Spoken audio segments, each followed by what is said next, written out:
Hello! This Verkada Training Center video will walk you through best practices for installing our fixed plate for the AL54 cylindrical wireless lock.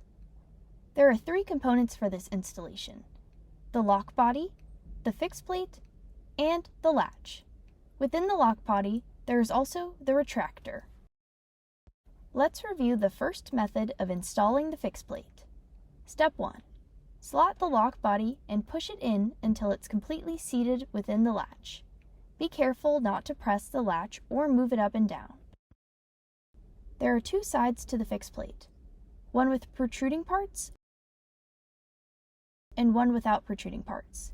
Use the flat side without protruding parts. Step 2. With the lock seated, rotate the fixed plate until it touches the door. Once it touches the door, rotate the plate one more time. On the other side, you should see the latch completely embedded in the lock body. Let's review the second method, which involves installing the fixed plate on the lock body before inserting it into the door. Install the fixed plate on the lock body based on the thickness of your door and the thread colors on the lock. The green is for a 2-inch door, the blue for a 1 3/4 inch door, and the red for a 1 3/8 inch door.